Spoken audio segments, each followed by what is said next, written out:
Akşi ar momțo se khai la pe ჩვეჩორის ხდება. არ უნდა ზონდუა რა ეს ხალხი.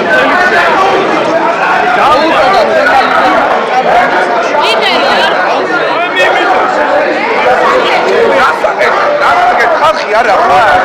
ხალხი არა ხარ, ნამუსი არა გაქვს ადამიანებო. შვილები არა ხარ.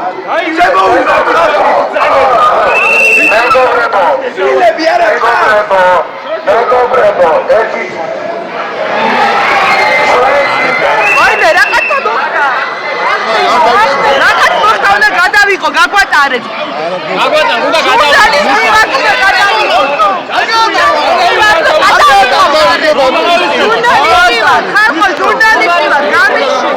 გამიშვით რაღაც ხდება, აფიტარ შემოუხდა.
მადლობა გითხარი, პოლიციას მიმართავ. თქვენ ხართ სახელმწიფოს მიერ დაქირავებული სახელმწიფოს სამსახურში მყოფი ადამიანები. მოგესალმებით. მედია კავშირი ობიექტივი პირდაპირ ეთერში განაგრძობს მაუწყებლობას. გადაცემით ახალგაზრდული სული. დღევანდელი გადაცემის წამყვანები მე მარიამ კაბანაძე და ესმა გუმბერძი გახლავართ. ჩემი თანაწამყვანი ესმა მოსკოვიდან შემოგვიერთდებათ და ის წაიყვანს დღევანდელ გადაცემას. ალბათ კადრებით მიხვდებოდა ჩვენი მაყურებელი, რა შეეხება დღევანდელი ჩვენი გადაცემის თემა. მოგეხსენებათ პროტესტი ახალგაზრდული სულის განუყოფელი ნაწილია. შესაბამისად, დღეს ვისაუბრეთ თავისუფალი უნივერსიტეტში მომხდარ მოვლენებზე და სტუდენტების პროტესტზე გვექნება დღეს საუბარი.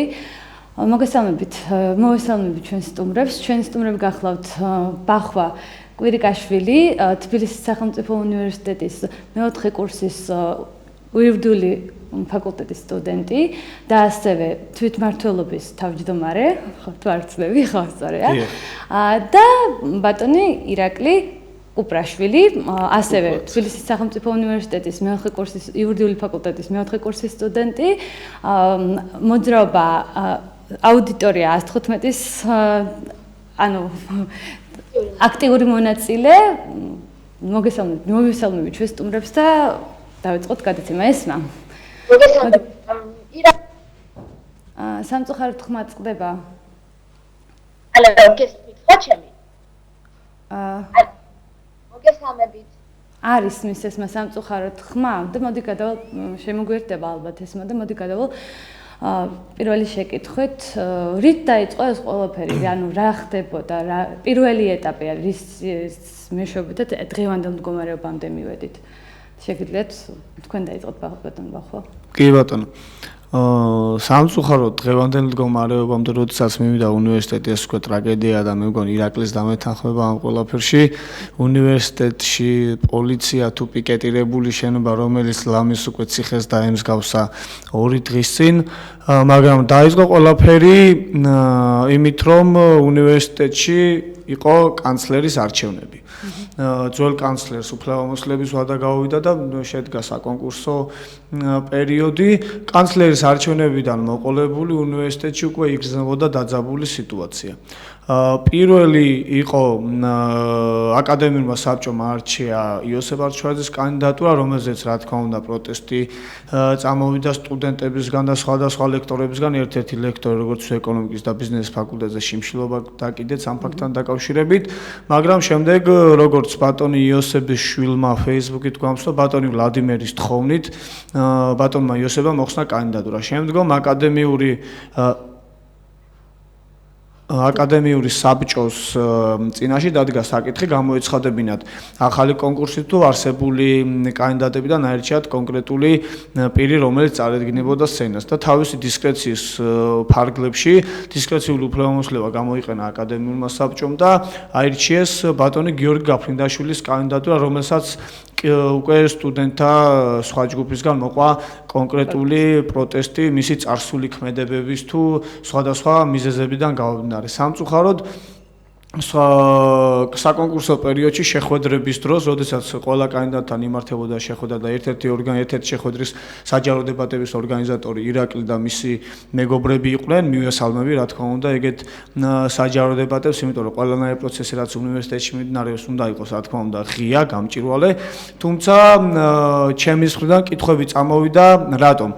საკონკურსო პერიოდში, როდესაც პირისპირ ყველა ესე ვთქვათ, კონკურსის მონაწილე იყო არც ერთი კითხვა არ ყოფილა გიორგი გაფრინდაშვილის წარსულთან დაკავშირებით სამწუხაროდ იყო ერთი თუ ორი კითხვა რომელიც ეხება საომავლო გეგმებს მაგრამ სხვა დანარჩენთან დაკავშირებით არც ერთი კითხვა არ ყოფილა ეს კითხვები არ ყოფილა არც მას შემდგომ რაც უკვე აკადემიურმა საბჭომ აირჩია და წარადგინა სენატზე კითხვები დაიწყო დაახლოებით სენატის ხდომამდე ერთი კვირით ადრე და საპროტესტო ტალღა მე როგორც სენატის წევრი ველოდებოდი რა თქმა უნდა კითხვები როდესაც არსებობს ადამიანისადმი უნდა გქონდეს ამ კითხვებზე პასუხი და ადამიანს როდესაც რაღაცას აბრალებ მით უმეტეს დანაშაულზე ხელის დაფარებას რომელზეც სისხლის სამართლებრივი პასუხისმგებლობა უნდა დაეკისოს წესით ადამიანს სჭირდება ამ ყველაფერს ფაქტობრივი და დოკუმენტური დადასტურება მე როგორც სენატისმა როგორც რიგითმა სტუდენტმა აღნიშნული დადასტურებები ვერ მივიღე დანარჩენი უკვე მე მგონი თავის პოზიციას ირაკლი გააგრძელებს და ჩამოაყალიბებს თუ რატო არ მოხდა კონკრეტულ პერიოდში კითხვების დასმა რაც შეეხება შემდგომ სიტუაციას შემდგომი სიტუაცია იყო როდესაც 10 მარტს უნდა გამართულიყო სენატის ხდომა სტუდენტთა ჯგუფს უნდა სენატის ხდომაზე დასწრება სამწუხაროდ ალბათ არ აუხსნეს პროცედურა რაც უნივერსიტეტის წესდებით არის გაწერილი სენატის ხდომა რა თქმა უნდა არის ღია მაგრამ მე-13 მუხლის მე-16 პუნქტის მიხედვით უნივერსიტეტის წესდებით სენატის ხდომა შეიძლება იყოს დახურული პროცედურა როგორი არის სენატის ხდომაზე შეიკრიბებიან სენატის წევრები და იმსჯელებენ ხდომა იყოს ღია თუ ხდომა იყოს დახურული თუ სენატი გადაწყვეტს მარტივი უმრავლესობით რომ ხდომა უნდა იყოს ღია, შემდეგ ნებისმიერ პირს აქვს დასწრების უფლება, რა თქმა უნდა, ხმის უფლების გარეშე. ამ შემთხვევაში პრობლემა შეექმნა იქ მაშინ, როდესაც ფიზიკურად სენატის წევრები ხდომის დარბაზში ვერ შევდნენ და ვერც იმსჯელებდნენ, რომ ხდომა დახურული იყოს თუ ღია იყოს. სწორედ ამან გამოიწვია ის არეულობა უნივერსიტეტში, შემდგომ აღმოჩნდა შემდეგი ფაქტორი, ერთადერთი ლეგიტიმური ორგანო, რომელიც ფუნქციონირებდა და მყარად იდგა უნივერსიტეტში, ეს იყო სტუდენტური თვითმმართველობა. ვერც სენატი აკეთებდა ახორციელებდა საკუთარ უფლებამოსილებას, აკადემიური საბჭო არც განცხადებით გამოდიოდა, არც იცავდა თავის გადაწყვეტილებას, რომ გამართულიყო ის სენატის ხდომა და სენატის წევრები ან აირჩევდნენ ბატონ გიორგი გაფრინდაშვილს, ან არ აირჩევდნენ. ძალიან მარტივი დემოკრატიული პროცესია. მე შემდეგ სტუდენტურმა თვითმმართველობამ და არა მარტო სტუდენტურმა თვითმმართველობამ, იმ სტუდენტებმა, რომლებსაც სურდათ, რომ უნივერსიტეტში ყველაფერი კანონირების ფარგლებში ყოფილიყო, ჩატარდა საპროტესტო აქცია და მოვითხოვეთ რა? მოვითხოვეთ ის, რომ უნივერსიტეტში აღდეს კანონიერი პროცესები, უნივერსიტეტში აღარ უნდა იყოს რექტორი, რომელიც ცეცხლზე ნავთს ხავს და სტუდენტთა აქციაზე კარგად გამოჩნდა, როდესაც ამხელა საპროტესტო ტალღა არსებობს უნივერსიტეტში, სხვადასხვა პირის თუ პროცესების მიმართ გაკვეული პროტესტი არის და ეს ყველაფერი დაძაბულობისკენ მიდის. უნივერსიტეტის რექტორი არ უნდა გამოდიოდეს და არ უნდა გამწმუნდეს, რომ თურმე 3 წლის განმავლობაში ODR ყავდა ადმინისტრაციაში და ადმინისტრაციის უფროსი კანცლერის თანაშემწე იყო ეს პიროვნება. თუ 3 წლის განმავლობაში ბატონ ვლადიმერს აღნიშნული ODR-ის შესახებ ინფორმაცია ჰქონდა, რატომ მანამდე არ თქვა? თუ მანამდე არ თქვა, მე მიჩნდება ძალიან მარტივად ლოგიკური აზრი, რომ თანამშრომლობდა ეს პირი ამ ადამიანთან და მე პირადად უნივერსიტეტში არ მჭირდება ODR-თან მოთანამშრომლე რექტორი, მე პირადად არ მინდა უნივერსიტეტში იყოს რექტორი, რომელსაც ელემენტარულად არ შეუძლია, რომ სტუდენტები ორბანაკად არ დაეიყვნენ და ერთმანეთში დაპირისპირებამდე ისევ სტუდენტების ძალისხმევა იყო და სტუდენტების პასუხისმგებლობა იყო, რომ იქ ხელჩართული ჩხუბი არ მოხდა და საბოლოო ჯამში სხვადასხვა დეტალებზე შევთანხმდით ჩვენ ეს სტუდენტები და ერთადერთი საკითხი, როგორც რომელზეც ვერ ვთანხმდებით არის ის, რომ ჩვენ რა თქმა უნდა მთელ პასუხისმგებლობას ვაკისებთ ბატონ ვლადიმერ პაპას და ბატონ ვლადიმერი უნდა გადადგეს, ირაკლი და მისი მეგობრები ამბობენ, რომ აკადემიური საბჭოს უნდა გადადგეს, მაგრამ ჯერ აკადემიური საბჭო და შემდეგ ბატონ ვლადიმერი. ანუ ამ პასუხისმგებლობას რო ეკისება, რა თქმა უნდა დამეთანხმება ირაკლს. ამ პროცესებთან დაკავშირებით მივიდა ეს ყველაფერი მდგომარეობამდე, უნივერსიტეტში იყო პოლიცია. სტუდენტი თავისუფლად ვერ გადაადგილდება და სამწუხაროდ ისეთი პირები შემოდიოდნენ უნივერსიტეტში, რომელთა იქ ყოფნაც რა თქმა უნდა მიუღებელი და ამაზრზენი იყო და რატომღაც ის პოლიცია და დაცვასამსახური ვერ იცავდა ამას. სტუდენტები ვერ შემოდიოდნენ უნივერსიტეტში. ანუ ბრჭყალებში, მაგრამ ციხის სიტუაცია იყო, საჭმელსაც კი გვარი და გარედან გვაწოდოდნენ ფანჯრებიდან და მე მგონი ეს ყველაფერი ნებისმიერ საღამოაზროვნე ადამიანისთვის მიუღებელი უნდა იყოს, რაც უნივერსიტეტში ხდებოდა ბოლო პერიოდის განმავლობაში. მოდი ირაკლი, ხა შენ მოსაზრებაც გითხარი და შევთქვი. მე უფრო ზოგადად განვიხილავ ამ საკითხს, ვინაიდან ბახვა მხოლოდ ერთი კუთხით განიხილა, ეს ეხებოდა კანცლერის საკითხებს. ჩვენ აქციები და საჯარო გამოსვლები 2 კვირის წინ დავიწყეთ და ეს იყო ნამდვილად თავისუფალი დამოუკიდებელი სტუდენტების განაცხადი თავისუფლებაზე, უნივერსიტეტში დამოუკიდებლობაზე და ავტონომიურობაზე. ჩვენი სამი პირველადი მოთხოვნა ეხებოდა პირველ რიგში სტუდენტური თვითმმართველობის, თვითნებობას, პრივილეგიებს, მონოპოლიებს, უნივერსიტეტის კონკრეტულად თვითნებობა და მონოპოლია, იმიტომ რომ შეიძლება მაყურებელმა ცოტა ვერ გაიგოს და სხვა რამე ეგონოს. კარგი, დავამთავრებ და შემდეგ გადავიდეთ, ხო, გისმენდი ბახვა. თვითნებობას, მონოპოლიებს და პრივილეგიებს, რაც მათ წლების განმავლობაში უნივერსიტეტში აქვთ. ისინი სარგებლობენ საუნივერსიტეტო ხარჯებით, ბიუჯეტიდან.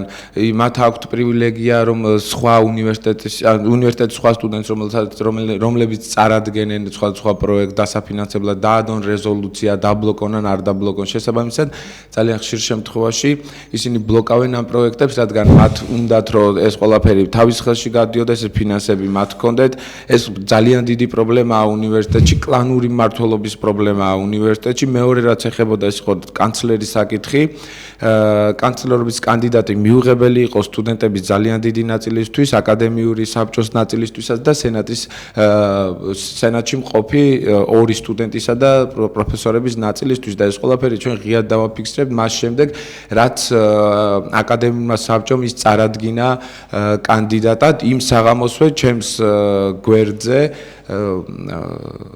Facebook გვერდზე და ასევე YouTube channel-ზე ავტვირთე მასალა, რომელსაც დღემდე ვთვლი, რომ ეს არის ის მასალა, რომელიც უბრალოდ წარმოაჩენს ამ ადამიანის პოზიციას, წარსულს, დღევანდელ მდგომარეობას, რომ ის აფარებდა ხელს მოძალადეებს, ის იყო სტუდენტური თვითმმართველობის წევრი. იმ ყველაზე მძიმე პერიოდში, როცა სტუდენტური თვითმმართველობა იყო მოძალადე, ძალადობდა სტუდენტებზე, ძალადობდა გარემოზე, საუნივერსიტეტო გარემოზე, ამ ცემდნენ სტუდენტებს უნივერსიტეტიდან უკვე აკადემიური პერსონალს, პროფესორებს დევნიდნენ თავისი პოლიტიკური იდეოლოგიური შეხედულებების გამო. მაშინ როცა სტუდენტური თვითმმართველობა იყო ნაცმოძრაობის ახალგაზრდული ფრთა და სახელიც კი მსგავსი ჰქონდათ, ერთიანი სტუდენტური მოძრაობა და ერთიანი ნაციონალური მოძრაობა. ეს ფაქტებია რაც ყველამ ძალიან კარგად იცის. მაშინ გიორგი გაფრინდაშვილი არ ყოფილა რიგითი წევრი ამ სისტემისა. ის იყო ერთ-ერთი ფაკულტეტის პრეზიდენტი. ის უკაცრავად ცოტა ფართოდ განვიხილავ, ერთ-ერთ მოწინავე ადგილზე იყო და ამ სისტემასთან იყო შესისხორცებული. ის არ ყოფილა გარედამკვირვებელი და მას არასდროს არ გამოუთქვამს პრეტენზია, რომ სტუდენტებს ცემდნენ. 2011 წელს, როცა სტუდენტური მოძრაობა და ჯგუფი თარგმნეს პრეზენტაცია იყო სოციოლოგიის ფაკულტეტსა და სტუდენტები ითხოვდნენ, რომ ქართულად ეთარგმნათ სახელმძღვანელოები, იმ შეხვედრას უკვე ადმინისტრაციის თანამშრომლის სტატუსით ესწრებოდა გიორგი გაფრინდაშვილი, სადაც სტუდენტების ცემეს. არსებობს ჟურნალისტური საგამოძიებო სტუდია მონიტორის დოკუმენტური ფილმი სტუდენტები versus თვითმმართველობა, სადაც კადრში ჩანს როგორ მიდის დავით შუბლაძე, ნაცემის სტუდენტი შეხვედრის შემდეგ, აურზაურის შემდეგ, გიორგი გაფრინდაშვილთან ცხვირიდან სისხლით და ეუბნება, რომ აი ორი ოთახის იქეთ გამომყევი, სტუდენტური თვითმმართველობის წევრები ჩვენს მეგობრებს ცემენ და დაგვეხმარე, როგორც ადმინისტრაციის თანამშრომელს მიმართავს, რომელიც ვალდებულია რეაგირება მოახდინოს. და კადრებში ისმის გიორგი გაფრინდაშვილის ხმა, არავინ არავის არ ურტყამს. ეს ყველაფერი იმის მანიშნებელი იყო, რომ ის ყოველთვის იყო სტუდენტურ თვითმმართველობასთან კოლაბორაციონიზმში, ეს დღემდე გრძელდება, დღემდე არის კოლაბორაციონისტულად განწყობილი სტუდენტური თვითმმართველობის მიმართ და მაშინ ეს ადამიანები დაუსჯელები დარჩნენ. როცა ვსაუბრობთ იმაზე, რომ ამ ფაქტების კონსტატაცია და სასამართლოს მიერ გადაწყვეტილების მიღება არ ხდება, კარგად გავიხსენოთ, ის იყო 2011 წელი. ის პერიოდი იყო, როცა ზუსტადაც სტუდენტური თვითმმართველობა მართლაც ახალგაზრდული ფრთა იყო ნაციონალური მოძრაობის. ის პერიოდი იყო, როცა არანაირი საქმე მათ წინააღმდეგ არ გადიოდა სასამართლოში და არც მიდიოდა. ის ადამიანები, რომელმაც მაშინ საჩივარი და სარჩელი შეიტანეს სასამართლოში, ლაშა ქავთარაძე, ბექა გაბადაძე, დავით შუბლაძე პირიქით მათთან მიდიოდა პოლიცია და აშინებდა, რომ სარჩელი გამოეტანათ. სასამართლოში რა შეაშია სარჩელი? იურისტი ხარ ირაკლი. ამაზია საუბარი, რომ მათ სასამართლომ არაფერი არ დაუკმაყოფილა, ძიებაც კი არ დაწყებულა, რომ ეს საგამოძიებო უწყებაში უნდა შეიტანოს. დავამთავრებ რა. ან ტყუილის ტირაჟირება ერთი წუთი დავამთავრებ. ხო გისმენდი? გისმენდი, გონი და დავამთავრებ და მე შემეპასუხე, გონი ამ რეჟიმში ვართ. ამაზეა საუბარი, რომ მათ საქმეებზე პროკურატურამ არანაირი ძიება არ დაიწყო და რომც დაიწყო, ყველამ ვიცით რა შედეგი დასრულდებოდა ეს ყველაფერი. ეს მეორე პრობლემა, რომელიც კლანურობას ეხება და გიორგი გაფრინდაშვილის კავშირს სტუდენტურ თვითმმართველობასთან. აუცილებლად უნდა გაუსვათ ხაზი და განმარტოთ ის ვინ არის კანცლერი. კანცლერი არის ადმინისტრაციის ხელმძღვანელი, რომელიც 83 მილიონის ქონებას არა, მხოლოდ ფინანსურ სახსრებს განკარგავს უნივერსიტეტში. და ჩვენ ძალიან კარგად ვიცით სტუდენტურ თვითმმართველობას, როგორ აქვს დადგმული თვალი ამ ფინანსებზე. თუ კანცლერი გიორგი გაფრინდაშვილი გახდებოდა, ჩვენ მივიღებდით უფრო მეტ თვითნებობას, უფრო მეტ მონოპოლიებს სტუდენტური თვითმმართველობის მხრიდან. ერთი წლის წინ სტუდენტურმა ძალიან დიდმა ჯგუფმა გააპროტესტა თვითმმართველობის მიერ გამართული ღონისძიება ბაკურიანში თვით დატრენინგება, რომელსაც მე დასვენებას ვეძახი. ისინი წავიდნენ, მოდით რა ვაცადოთ ბახვა ერთმანეთს რა ძალიან გთხოვ. როცა წავიდნენ ისინი ბაკურიანში, მხოლოდ თვითმმართველობის წევრები პრივილეგირებულად წავიდნენ, საკუთარ თავს ჩაუტარეს ტრენინგი პროექტების მოწყობაში, ამაში დაიხარჯა 19000 ლარი. იმ პირობებში, როცა უნივერსიტეტში 3000 მეტი სტატუს შეჩერებული სტუდენტია. იმ პირობებში, როცა მართლაც საშინელი ინფრასტრუქტურული მდგომარეობა და მეორე კორპუსში ძალიან კარგად ვიცით, ზემოთა ტუალეტიდან ქვევით შარდი წვეთავს სტუდენტებს თავზე. აწვეთავს ფიზიკურად შეუძლებელი მდგომარეობა. ქართული სახელმძღვანელოები არა გვაქვს და 19000 იხარჯება რაღაც კონკრეტული პრივილეგირებული ჯგუფის დასასვენებლად. ჩვენ ამას დიდი კრიტიკა მოვაყოლეთ. ამ პროექტის გაკეთება პირველ კორპუსში ხო შეიძლებოდა 506 ლარა და არა 19000 ლარა და წელს იმდენად უხეში იყო და იმდენად უყურადღებო იყო სტუდენტური თვითმმართველობა იმ საზოგადოების მიმართ, რომელმაც ეს ყველაფერი გააპროტესტა. წელს გააკეთეს იგივე პროექტი, ზუსტად აი მარტის დასაწყისში დამთავრდა ეს პროექტი და მე ეს გავიგე შემთხვევით და შემდეგ გამოვაქვეყნო. ამას მოყვა ძალიან დიდი პროტესტი. 19000-ის ნაცვლად უკვე 24600 ლარი დაიხარჯა ამ ყველაფერში და წინა წელს თუ 100 სტუდენტი ყავდათ წაყვანილი, წელს 68 სტუდენტი წაიყვანეს. ისევ პრივილეგირებული ჯგუფი. ისევ პრივილეგირებული ჯგუფი და ამაზეა საუბარი. დიდხანს საუბრობდი, ბახვა და ახლა მეც ვისაუბრებ, გისმენდი უხმოდ. ეს არის პრივილეგირებული ჯგუფი, რომელიც საკუთარი რაღაც მერკანტილური მიზნებისთვის ახერხებს აი ამ საბიუჯეტო სახსრების გამოყენებას. ამას მოყვა ეს ყველაფერი, რაც შეეხება ODR-ის საკითხს. ODR-ის საკითხი უმნიშვნელოვანესია უნივერსიტეტში. უნივერსიტეტი უნდა იყოს აკადემიური თავისუფალი სივრცე და ხელისუფლებას, რომელსაც უნდა წინასაარჩევნოდ დაიმორჩილოს უნივერსიტეტი, მართოს საზოგადოებრივი აზრის ფორმირება, სტუდენტური პროტესტი და ჩვენ ყველამ ძალიან კარგად ვიცით 2012 წელს როგორ წარმოაჩინა სტუდენტურმა პროტესტმა თავი და რამოდენად წვლილი შეიტანა ხელისუფლების ცვლილებაში. ახლა მიხვდა ხელისუფლება და ეშინია ამ ყველაფერში და უნდა ცალკე კანცლერის კანდიდატის ხელში ჩაგდება, უნდა ცალკე რექტორის სკამის ხელში ჩაგდება და ამაში ჩემი აზრით ხელს უწყობს სტუდენტური თვითმმართველობა. ODR-ის საკითხის დამალვა. თქვენი აზრით, ირაკლი, ვინ იქნებოდა კარგი კანდიდატი აი კანცლერობაზე მაგალითად? ან რა წესით უნდა იყოს მოხდეს კანცლერის არჩევა, ან როგორ უნდა მოხდეს ისე, რომ ეს მოხდეს სამართლიანობის საფუძვლებზე? ახლავე მოგახსენებ, ესმა გამიხარდა შეინჩართვა, მოგესალმები. კანცლერობის არჩევა უნდა მოხდეს აუცილებლად შეთანხმებულად, ყველა დეკანი, ჩემი აზრით, ყველა ფაკულტეტის დეკანი უნდა იკრიბებოდეს, საკუთარ კანდიდატს უნდა წარმოადგენდეს და ერთობლივად, კონსენსუალურად უნდა ხდებოდეს კანცლერობის კანდიდატის შერჩევა, ვინაიდან კანცლერი არის ის პირი, რომელიც არის მენეჯერი ამ ყველა დეტალებისა და ყველა ფაკულტეტთან ცალ-ცალკე უნდა გქონდეს კომუნიკაცია. არ შეიძლება ისეთი კანცლერობის კანდიდატის შერჩევა, რომელიც იქნება რაღაც საკმაოდ დიდი, შეიძლება ეს ნაწილი არ იყოს უმცირესობა, მაგრამ იყოს 40%. შეუძლებელია ასეთი ხო, მაგრამ გაფრინდაშვილი ხომ სწორედ აკადემიურმა საბჭომ წარადგინა და იქ რა თქმა უნდა ლექტორებიც შედიან სხვადასხვა ფაკულტეტებიდან და დიახ, მაგრამ აკადემიურმა საბჭომ სოსუ არჩვაძეც წარადგინა, რომელიც ასევე მიუღებელი იყო ყველასთვის. მას მინდოდა კიდე მეკითხა ადრე და ვერ შემოგიერთდით, რა ბრალდებები იყო მის წინააღმდეგ, მეც რაღაცები სოსუ არჩვაძის წინააღმდეგ? ორი, დიახ, თუ შეიძლება რომ კარგად სოსუ არჩვაძის წინააღმდეგ თავარი როგორც ემოციური ფაქტორიდან გამომდინარე, ერთ-ერთი ყველაზე დიდი ბრალდება იყო ის, რომ ის არის ევრაზიული კავშირის მომხრე, ერთ-ერთი ევრაზიული კავშირის არასამთავრობო ორგანიზაციის გამგეობის წევრი და ამ ყველაფერმა ძალიან დიდი გაღიზიანება გამოიწვია სტუდენტებში. ამას გარდა არსებობს საკმაოდ უფრო მძიმე სამართლებრივი ბრალდება, რაც შეეხება გიახუბუას პერიოდში კონკურსების გაყალბებაში მონაწილეობის მიღებასთან დაკავშირებით ბრალდებას, რომელიც მას ბახვას მიერ ხსენებულმა პროფესორმა ეკონომიკის ფაკულტეტიდან ნატალია ხარაძემ წარუდგინა და ბრალი დასდო ამ ყველაფერში. ქალბატონი ნატალია ირწმუნებოდა, რომ სასამართლოს გადაწყვეტილებები არსებობს და რა კონკურსებზეა უკაცრავად საუბარი? ეს არის გიახუბუას რექტორობის პერიოდში ჩატარებული კონკურსები, როცა მაშინ მოხდა პროფესორების ნაწილის უსამართლოდ უნივერსიტეტიდან გაძევება და აი ამ პროცესებში ერთ-ერთი მონაწილე თითქოს და იყო იოსებ არჩვაძე.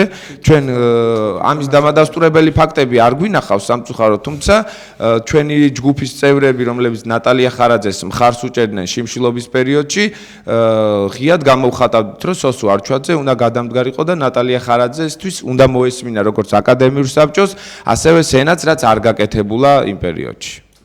მე მაინც გიორგი გაფრინდაშვილთან მაქვს მიმართებაში მაქვს შეკითხვა, რომ დავზუსტდეთ, ანუ მას აუდიტორია 115-ის მონაწილეები და სხვა სტუდენტებიც, ასე ვთქვათ, ადანაშაულებენ იმაში, რომ ის სტუდენტების დარბევის დროს მან მხარი არ დაუჭირა სტუდენტებს და ასევე თუ როგორ არის, ანუ რაში გამოიხატება მის მიმართ და რა კავშირი აქვს გაფრინდაშვილს ODR-ის ინსტიტუტთან ასევე რო კანონი. ახლავე მოგახსენებ, აქ უკვე ვისაუბრე, ალბათ არის მოდა 2011 წელს მოხდა ფაქტი ასეთი, როცა სტუდენტური თვითმმართველობის წევრებმა ცემეს კრიტიკულად განწყობილი სტუდენტები და გიორგი გაფრინდაშვილმა მაშინ ხელი დააფარა ამ სტუდენტებს, ვინაიდან ისინი თავისი მეგობრები და სტუდენტური თვითმმართველობის წევრები იყვნენ. ამის დოკუმენტაცია არსებობს YouTube-ზე, ახლაც შეგვიძლია მარტივად შევიდეთ და ვაჩვენოთ. ჟურნალისტური საგამოძიებო სტუდია მონიტორის მიერ გადაღებული დოკუმენტური ფილმი ლაშა ქავთარაძის ინტერვიუ იმედზე 2011 წელს, სადაც ის საუბრობს, რომ გიორგი გაფრინდაშვილთან შელაპარაკების შემდეგ მეორე დღეს მასთან მივიდნენ სტუდენტური თვითმმართველობის წარმომადგენლები და სცემეს.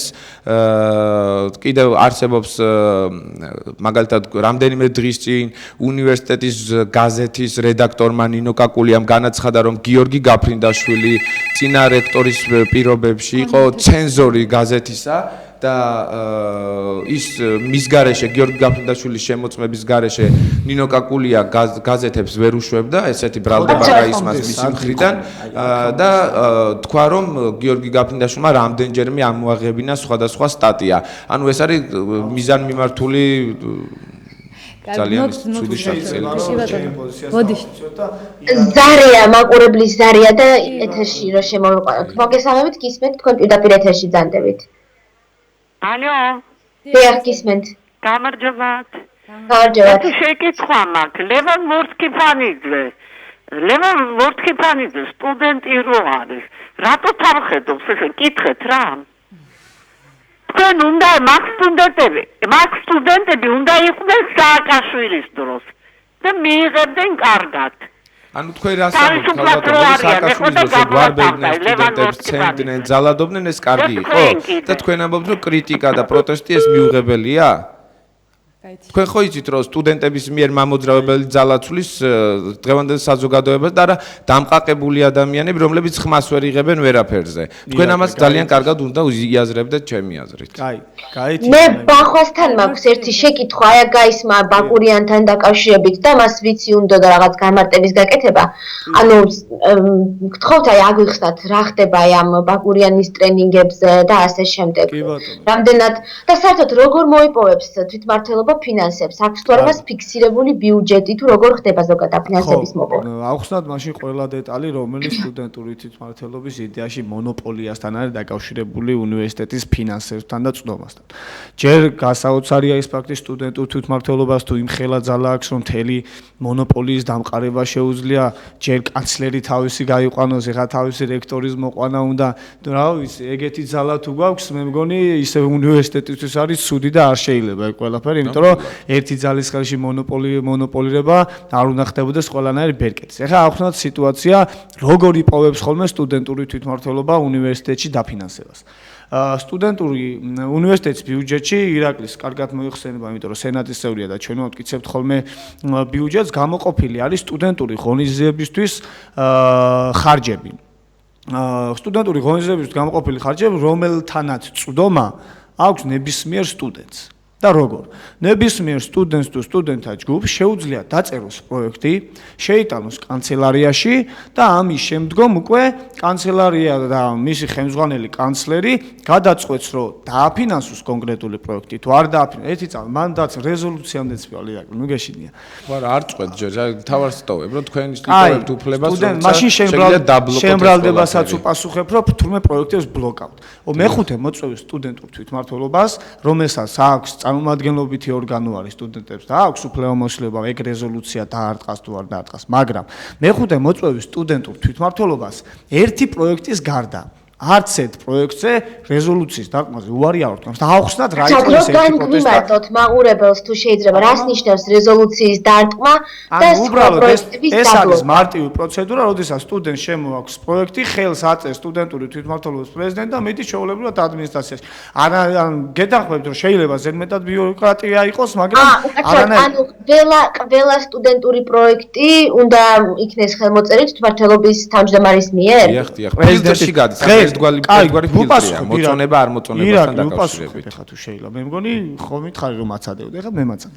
დღეს მეხუთე მოწვევის სტუდენტურ თვითმმართველობას ერთადერთ პროექტზე აქვს უნდა თქვა მივარე და აუხსნათ რატო უთხარით თუნდაც ამ სტუდენტებს უარი. ერთ ადამიანს სოციალურ და პოლიტიკურ მეცნიერებათა ფაკულტეტზე სურდა 250 კაციანი ექსკურსიის ჩატარება, სადაც არ იყო გათვალისწინებული არანაირი საორგანიზაციო ჯგუფი, არანაირი უსაფრთხოების ზომები და მე მგონი ვერავინ ვერ აიღებდა მის პასუხისმგებლობას 250 ადამიანიდან ვინ რას გააკეთებდა კონკრეტულ ექსკურსიას. ერთადერთი პროექტი, რომელზეც უარი უთხრა სტუდენტურმა თვითმმართველობამ იყო ეს. ეხლა აუხსნათ სიტუაცია. გავიგეთ რომ წარმომადგენლობითი ორგანო ვართ, გვაქვს ლეგიტიმაცია და შეგვიძლია თუნდაც აღნიშნული რეზოლუციის უფლება გქონდეს, მაგრამ სტუდენტური თვითმმართველობას შეუძლია გააკეთოს თვით შეზღუდვა. რა შეეხება თვით შეზღუდვას? მოდი, მოვილაპარაკოთ, აღარ იყოს ეს რეზოლუციის დარტყმა სტუდენტური თვითმმართველობისგან აუცილებელი და თუნდაც მოუხსნათ ეს ბიუროკრატიული მექანიზმი და გადავიდეს ადმინისტრაციის პასუხისმგებლობაში ბოლომდე, ხო? თუ მთელი უნივერსიტეტის პრობლემა ერთ-ერთი ის არის, რომ სტუდენტური თვითმმართველობის პრივილეგია არის კონკრეტულ პროექტზე, რომელზეც ნებისმიერზე ვაწერთ ხელს, თუ ყველაფერი დაცული არის, რა თქმა უნდა და ერთადერთი პროექტის გარდა არ ყოფილა პრეცედენტი და ვერც ვერავინ ვერ დამისახელებს იმის პრეცედენტს, რომ ხელი არ მოვაწერეთ, იყო ეს ყველაფერი. რაც შეეხება პროექტებს, ყველა სტუდენტს შეუძლია წარადგინოს პროექტები და ჩვენ სტუდენტური მაგრამ თვითმმართველობის ხელში უნდა გაიაროს, ხო, ყველა პროექტმა. დღევანდელი მდგომარეობით არის ეგრე, უბრალოდ ჩვენთან მოდიან სტუდენტები, ვისაც სურს რაღაც დაფინანსება, მარტივად ხელს მოუწერენ და მიდის ისევ ადმინისტრაციაში. ეხლა ავხსნათ სიტუაცია. ნებისმიერ სტუდენტს შეუძლია პროექტის წარდგენა ადმინისტრაციაში, ხო? სტუდენტურ თვითმმართველობაც ანალოგიურად იქცევა.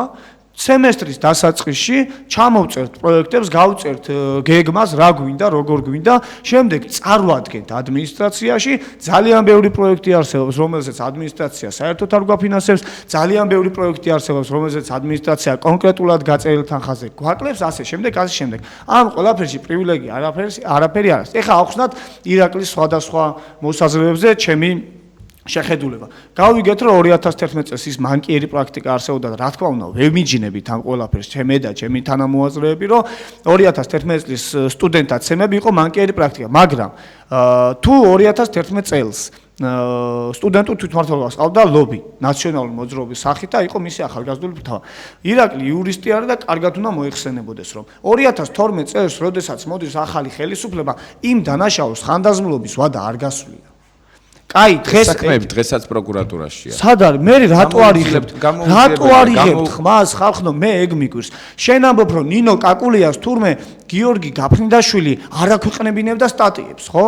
სად იყო ნინო კაკულია ამდენ? მე არ ვაბ ნინო კაკულია კი, სად იყო? ხო, უკაცრად ერთი კითხვა მექნება თქვენთან. აი, ეხლა ამ 2011 და თქვენ მიმართ და თვითმმართველობის მიმართ არსებობს ბრალდება, რომ დღესაც რაღაცნაირად პოლიტიკურად ანგაჟირებულები არიანო ნაციონალური მოძრაობის კუთხით. ირაკლი კუკრატის კი არსებობს ნამდვილად ორივე მხარეს. ირაკლი, შენმა მეგობარმა ლევან ლორთქიფანიძემ სხვადასხვა ლექტორებმა თქვეს, რომ მეხუთე მოწვევის სტუდენტურ თვითმმართველობაზე არა აქვთ არანაირი ეჭვი თუ დადასტურებული ვარაუდი, რომ პოლიტიკურად ანგაჟირებული, მაგრამ შენს კარგად მოგეხსენება და მეც კარგად მომეხსენება, რამხელა დაინტერესება იქნება ნებისმიერი პოლიტიკური ძალის მიმართ აღნიშნული. მე არ ვიცი ლევან ლორთქიფანიძემ რა თქვა, მაგრამ მე შემიძლია ვთქვა, რომ ის აქციაზე მაგდა ანიკაში და მაესტროზე 10 მარტის აქციაზე მე სტუდენტური თვითმმართველობასთან ერთად რომელსაც დღეს ლეგიტიმაცია არ გააჩნია და არის ბანკროტი სტუდენტებს შორის არ გააჩნია ხარდაჭერა იდგა ქართული ოცნების ახალგაზრდული ფრთა ქართული ოცნების ახალგაზრდული ფრთა მხარს უჭერდა სტუდენტური თვითმმართველობის აქციას ეს იყო სრულიად გაუგებარი ეს ტელევიზიებში გახმაურდა ის სახეები რომლებიც ქართული ოცნების ახალგაზრდული ფრთის წარმომადგენლები იყვნენ ტელევიზიაში ამოცნობილი იქნენ სახელი გვარებით ის ამოიცნო ძალიან ბავშვმა და ამის დადასტურება უკვე მოხდა ტელევიზიებით. ისმის ჩემი ხმა, შევხედრი კითხვასაც დაგისვათ მაშინ თუ შეიძლება.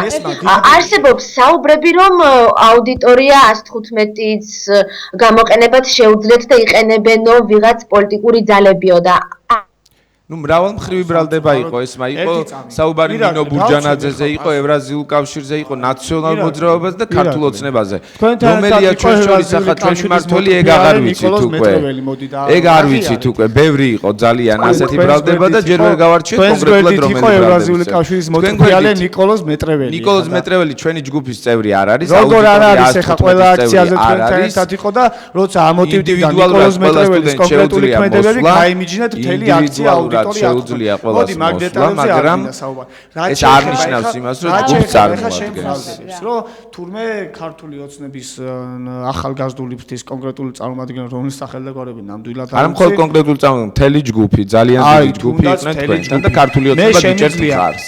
ირაკლი ერთი წამი ნებისმიერ ფაქტს ჭირდება დადასტურება და მოდი ეხლა ჰაერზე სიტყვები არ ვისროლოთ ირაკლი შენს ტელევიზიებში გახმაურდა და ისახეები ამოწმებულია უკვე ტელევიზიებში მობილია ისახელები და სახელებარები წარმოჩენილია ყველა ის პირი რომელიც ესწრებოდა ახალგაზრდული ფრთიდან ლიბერალი ჟურნალისტი დაარტყა ჩვენს ერთ მონაწილეს და რო შემოუტრიალ და ვაიმე რატომ ირტყამო ეგეთი ფაქტის დაფიქსირდა ადმინისტრაციულ პერსონალს კითხეთ თუ გინდათ მაყურებელია თუ არ ცდები ეს პროკურატურა გიცეთ საშუალება გისმენთ არანაირი პრობლემა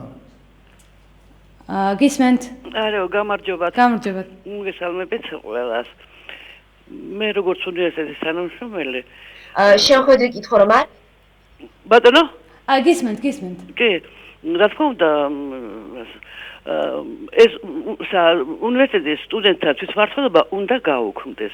ეგენი არიან ყოფილი მარელები და თავისუფლების ინსტიტუტის ხალხი, რომლებიც ანგრევდნენ უნივერსიტეტს. ცილის წამება არის ეგ ყველაფერი. არავით არის ცილის წამება არ არის. ცილის წამება თვითონ კარგად მოსკოვდნენ ადგილზე და თვითონ სირცხვილია ეს ყველაფერი, რაც უნივერსიტეტში ხდება. დაინგრა უნივერსიტეტი. ცოდნე და ნამდვილი მეცნიერები გაყარეს უნივერსიტეტიდან თანამშრომლები გაყარეს ესენი იყო ის გაფრინდაშვილი იყო ყველას კარგად ვიცით რა ხდებოდა და როგორ ხდებოდა მოიყვანა ხუბოა მესერიო თავიანთ დამცველს 90% უნივერსიტეტში არის ნაციონალი თუ ეხლა ამ ნაციონალმა ჩაიგდეს ხელში უნივერსიტეტი დამთავრებულია საქართველოს საქმე მარტო უნივერსიტეტის კი არა მთელი საქართველოს საქმე გასაგებია ბატონო მადლობა პოზიციისთვის ქართული ოცნების ახალგაზრდული ფრთის ლიდერები თუ წარმომადგენლები თუ ჯგუფი იყო კონკრეტულ აქციაზე. მე შემიძლია სრულ პასუხისმგებლობით განაცხადო ერთი რამ. სტუდენტური თვითმმართველობა არის პოლიტიკურად ნეიტრალური ორგანიზმი და სტუდენტურ თვითმმართველობას არანაირი კავშირი არ აქვს თუნდაც ამ კონკრეტულ პირებთან და მით უმეტეს არ უთქვამს რომ აქციაზე მოხვალთ და თქვენი აქტივისტებით ერთად შევავსოთ პირველ კითხვაზე არ ყოფილა ეგეთი რაღაც და მე ხა კონკრეტული პოლიტიკური მიზეზების და ინტერესების გამო თუ ვინმე აქციაზე მოვიდა მე მას ვერც დაუშლი აქციაზე მოსვლას და ვერც იმას რომ მაშინ სად იყო სამართალდამცავი ორგანოები თუნდაც ეს პირები და ვიღაც როლინგებ აფარებული პირები რომ შემორბოდნენ უნივერსიტეტში მე მაინტერესებს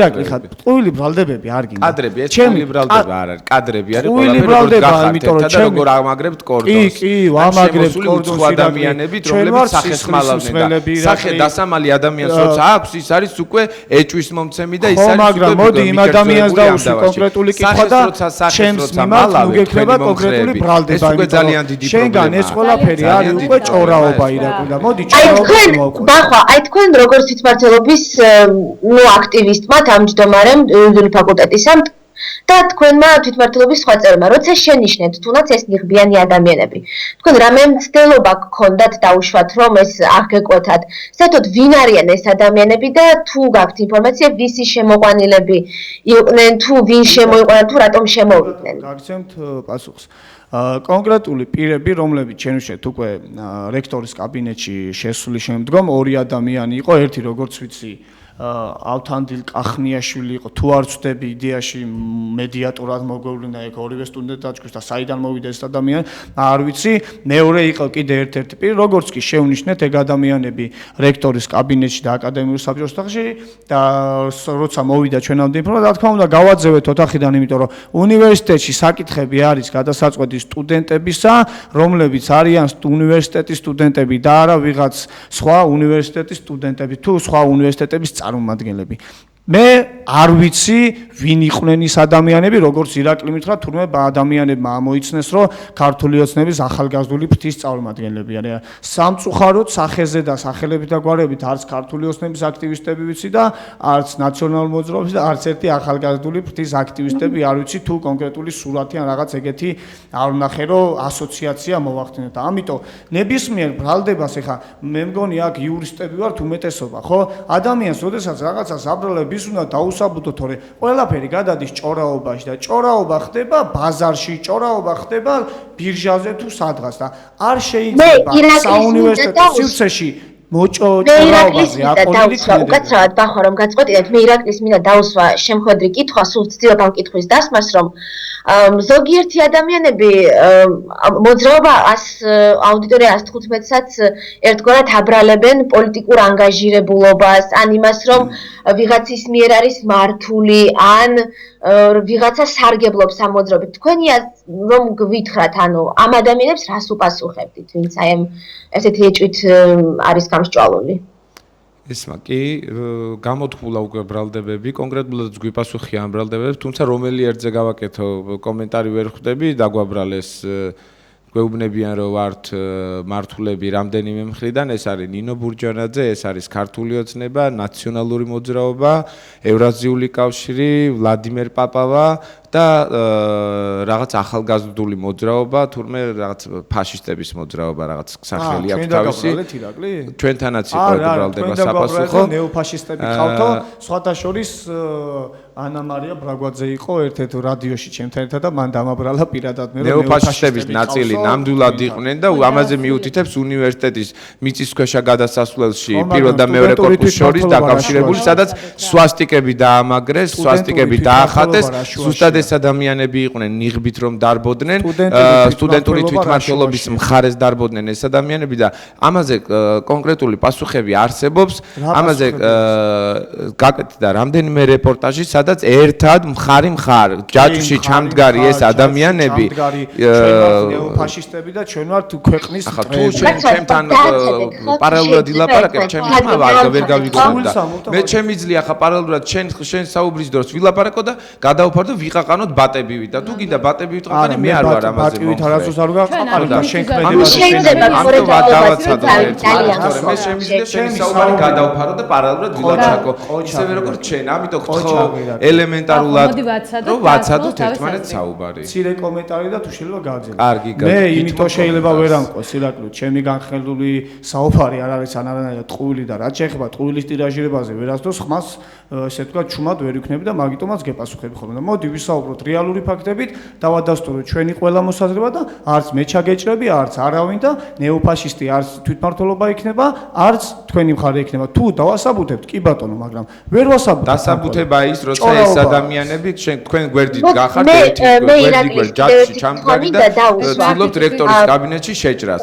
ეს სახეების ამოცნობა უკვე მოხდა არაერთ რეპორტაჟში და ახლა აქაც შეგვიძლია ჩვენ ამოვიღოთ იქ რუსთავიორის ერთ-ერთი რეპორტაჟი, სადაც ზუსტად ახალგაზრდული ფრთის ქართული ოცნების ახალგაზრდული ფრთის და ამ მოძრაობის წევრები არიან ამოცნობილები და ხა სხვა დოკუმენტაცია მე რა უნდა წარმოვიდგინო რომ ვერ ვიგები როცა დაუსრულებლივ შეიძლება, მაგრამ მე ირაკლის მინდა ვკითხო, მისი აზრით რა პოლიტიკური შედეგი შეიძლება მოყვეს კლანებისგან განთავისუფლება, პრივილეგირებული და მონოპოლიზებული კლანებისგან განთავისუფლება. ჩვენ ამას გავაკეთებთ, ვინაიდან სტუდენტური პროტესტი არის ჯანსაღი. ეს რადიკალიზმი იყო ჯანსაღი და როცა საჭირო იყო უნივერსიტეტის საკეთილდღეო ჩვენ დაგვეტოვებინა უნივერსიტეტის პირველი კორპუსი, იმიტომ რომ იგეგმებოდა პროვოკაციები, იგეგმებოდა სტუდენტების დაპირისპირება ერთმანეთში. ჩვენ რო საუბრობთ, რომ იგეგმებოდა პროვოკაციები, ეგ არის შენი სირცხვი, იმიტომ რომ ერთმანეთს დავაცადოთ საუბარი ძალიან გთხოვთ. შენი მეგობრები მოდიოდნენ და ეს მასპატიცემ ლაპარაკოთ ბახვა და მე უფრო ხმამაღლადად შემიძლია ლაპარაკო და გადაგფარო. ხოჩა ის იმიტომ რომ მეპასუხები და ისე მეპასუხები, როცა მე პარალელურად საუბრობ. ეს არის ყაყანი ბატების და არ მინდა მე რომ ბატი შენ თუ ბატი ხარ არ ვიცი და მე არ ვარ. და მაშინ დავაცადე პარალელურად ვიყაყანი. ეს არის ჩემი და ეს მასპატიცემობა დავაცადოთ ერთმანეთს საუბარი თუ შეიძლება რა. უბრალოდ ვერავინ ვერაფერს ვერ გაიგებს და უფლება რომ ისაუბროს შენთვის, მე არ გეჭრები შენ საუბარში. საუბარი ამაზე რომ უნივერსიტეტს როცა უჭირს, ჩვენ მზად ვართ რომ შევიდეთ და რადიკალური ქმედებებიც გავატაროთ. მე მესმის რომ უნივერსიტეტის შეჭრა არის რაღაც გადაცილებული ადმინისტრაციული კანონდარღვევა და ამაზეც პასუხისმგებელი ვარ თუ დადგება ამის საჭიროება ჩვენი მხრიდან. მე ირაკლის მინდა ვკითხო, თქვენი აზრით რა პოლიტიკური შედეგი შეიძლება მოყვეს აი ამ პროტესტს, იმიტომ რომ აშკარად ექნება ახლა უნივერსიტეტში რამდენი 1000 სტუდენტია, ლექტორები, თანამშრომლები, ეს ყველაფერი საარჩევნო ხმები, ხო? აი, ნახევარ წელიწადში იქნება არჩევნები. იგივე სტუდენტები რო ჩადიან თავის სახლებში, ასე თქვათ, იქ რა თქმა უნდა მათ ავტორიტეტიც აქვს და ყველა იკითხება ალბათ, რომ გაგვარკვიე შენ მაინც რა ხდება, ვის მივცეთ ხმა და ამიტომ ეს ძალიან სერიოზული ელექტორატია და თქვენი აზრით რა გავლენას მოახდენს აი ეს პროტესტი? სტუდენტების იმით ხდება პოლიტიზირება, ერთი მხარე ხდება და ერთი მხარიცაა და მეორე მხარიცაა. ძალიან ცუდია ეგ მომენტი, რომ თქვენ აძლევთ პოლიტიკას საშუალებას იმისას, რომ სტუდენტები ჩაითრიოს ამ თემაში. ჩვენ სტუდენტურ თვითმმართველობას ოქტომბერში მქონდა საპროტესტო აქციები, მქონდა შიმშილობა, მაგრამ მოვახერხეთ იმის უზრუნველყოფა, რომ არანაირი პოლიტიკური პარტია და მის წარმომადგენლები იქ არ ყოფილიყვნენ და აი ამაზე მინდოდა მეკითხა, მაშინ რაზე მოკლედ რო გითხარით, ძალიან რაზე იყო მაშინ ის პროტესტი, რასთან დაკავშირებით და რამ გამოიწვია ის? კი ბატონო, პროტესტი იყო იმასთან დაკავშირებით, თუ რა რეალობაცაა დღეს უნივერსიტეტში და ამაში მე მგონი ვეთანხმებით ორივე ჯგუფის სტუდენტებისა, რომ უნივერსიტეტში არის ზედმეტად დიდი ბიუროკრატია, უნივერსიტეტი პირდაპირ მნიშვნელობით თავზე გვენგრევა, სამწუხაროდ ხდება ფულის არამიზნობრივად ხარჯვა, არის ზუსტად ის, რომ დღევანდელ ჩვენ რექტორს ყავს 23 თანაშემწე თუ მოადგილე თუ რავი კონკრეტული ფუნქციები და ერთ-ერთ პიროვნებასთან დაკავშირებით მოდით სახელი და გვარი არ დავა კონკრეტულად, როდესაც კითხეთ მისი უფლებამოსილება, გითხრა რომ Facebook-იდან სიახლეებს მაწოდებს ხა და მით უმეტეს ადამიანს სკოლის ატესტატით დანიშნეს. ერთმა ადამიანმა სენატის არჩევნები წააგო. გიორგი ბენაშვილი რა პრობლემაა? ბენაშვილი იყო ნამდვილად თანაშემწე, მაგრამ აღარ არის უკვე რამდენიმე თვის განმავლობაში. ხო, მაგრამ სკოლის ატესტატით დაინიშნა ეგ ადამიანი. ნიკოლოზ მეტრეველი სკოლის ატესტატით დაინიშნა სენატის არჩევნების წაგების მერე პროექტორის თანაშემწე. მოდი ხა. რა შეთანხმებებია მიღწეული? ირაკლი, თქვენ რომ მოკლედ გითხრათ და ეს არის მის ერთი წუთი რა. ჩვენი სტუდენტების ნათელი პოზიცია არის რა? ბატონო ვლადიმერ პაპავა უნივერსიტეტიდან უნდა წავიდეს. კონკრეტულ ქმედებებს რამაც გამოიწვია სტუდენტების დაპირისპირება, ვიღაცებთან თანამშრომლობა, რა ვიცი, არეულობა, თურმე 10 მარტის აქციაზე გამოდის ბატონი ვლადიმერი და რა ესაქმება პოლიციას უნივერსიტეტში და მთელი უნივერსიტეტის პიკეტირება მოახდინეს, მაშინ თურმე უნდა ყოფილიყო. აი, ადამიანის ქმედებები არ არის საღად მოაზროვნე მენეჯერის ქმედებები. არავინ არ დაობს ბატონი ვლადიმერის სამეცნიერო კუთხეზე, იმიტომ რომ ადამიანი აკადემიკოსია, გამოყენებით ეკონომიკაში. კი ბატონო, მიხედოს თავის საქმეს რაც იცის და მოდი არ იცის მენეჯმენტი, არ იცის მართვა და ეგეთი რექტორი უნივერსიტეტს არ სჭირდება, არც სტუდენტს სჭირდება, არც აკადემიურ პერსონალს სჭირდება. მე ირაკლის მინდა ვთქო ბოლოს დიდ სტუდენტურ ტალღაში დაამატოს ზედმეტი ტალღარო, დავამთავრებ ესმა დიდი ბოდიში. დაამატოს ზედმეტი ტალღარო. ძალიან ცოტა დრო დაგჭირა რა. დაამატოს ზედმეტი ტალღარო. თურმე ამ ყველაფერ უბედურებასთან ერთად ბატონი რექტორი ოდერთა თანამშრომლობს, სასაცილოა, სირცხვილი არის და მოდი ჯობია სირცხვილი დღეს მოვიშოროთ და შემდეგ განვითარების პერსპექტივებზე. მე ირაკლის უნდა ვკითხო ძალიან სწრაფად. დღეს რა შეთანხმებებია მიღწეული და რა პროცესები მიმდინარეობს ამჟამად უნივერსიტეტში? დიახ, ახლა მოკლედ მოგახსენებ. სტუდენტური მოძრაობა აუდიტორია 115 ამ ბრძოლიდან გამოვიდა გამარჯვებული. ჩვენი დასაწყისში საწყის 3 მოთხოვნა, სამივე დაკმაყოფილდა და ერთი მოკლევადიანი და ეგრევე მყისიერი პასუხით კანცლერის კანდიდატურა მოიხსნა. მეორე უმნიშვნელოვანესი სტუდენტური თვითმმართველობის რეფორმა, რაც უნდა განხორციელდეს აუცილებლად. ჩვენ მივიღეთ განათლების სამინისტროსგან პასუხი ამაზე, რომ ისინი მზად არიან დაიწყონ მუშაობა ჩვენთან ერთად კომისიების რეჟიმში. ჩვენ უკვე ჯგუფი მუშაობდა დღეს 6-ზეც კი შეხვედრა გვაქვს 115 აუდიტორიაში, სადაც განვიხილავთ ახალ ნიმუშს სტუდენტური თვითმმართველობის რეფორმის შესახებ და უკვე პრაქტიკაში გადავალთ ამ ყველაფერზე და ჩვენ რეფორმირებას აუცილებლად მოვახდენთ და ეს თვითონ ინსტიტუტი გახდება ბევრად უფრო უკეთესი და ნაკლებად უფრო ბინძური, ვიდრე ის იყო და არის დღეს. არაპოლიტიზირებული იქნება. და მესამე საკითხი, რაც შეეხება ODR-ების საკითხს, ამ საკითხშიც მივიღეთ დადებითი პასუხი, განათლების სამინისტრომ უკვე მიმართა პარლამენტს, პარლამენტში უნდა შეიქმნას საგამოძიებო კომისია, მიმართვა გაკეთებულია შინაგან საქმეთა სამინისტროში და ჩვენ ამ ბრძოლიდან გამოვედით გამარჯვებულები, თუმცა ეს ბრძოლა არ გაჩერებულა, ეს გრძელდება, ახლა დგება ყველაზე მძიმე მონოტონური სამუშაო და უფრო აკადემიური კუთხით, რომ ჩვენ უნდა შევძლოთ, შევქმნათ ნიმუშები, ახლა გამოჩნდება ვის აქვს ინტერესი იმისა, რომ აქციები და დროშებით კი არ ირბინოს, რომ რეალური ცვლილებები მოახერხოს. მე მაინტერესებს უბრალოდ მოკლედ სამწუხაროდ ჩვენი დრო ამოიწურა. ბოლო რეპლიკა თუ შეიძლება, თუ პირდაპირ ეთერში ვართ, რა ბოლო რეპლიკა. პირდაპირ ეთერში ვართ, მაგრამ უბრალოდ დრო მცირე 15 წამიანი რეპლიკა, ირაკლი, შემირჩევა იქნება შენი და შენი მეგობრების სადმირო. არ გვაქვს ამის უფრო ფაქტიურად. 10 ჩემების მიცევა ერთმანეთს მოდი ეს რჩევაზე დამთავრდა. ეს ესე იგი 4 საუბარი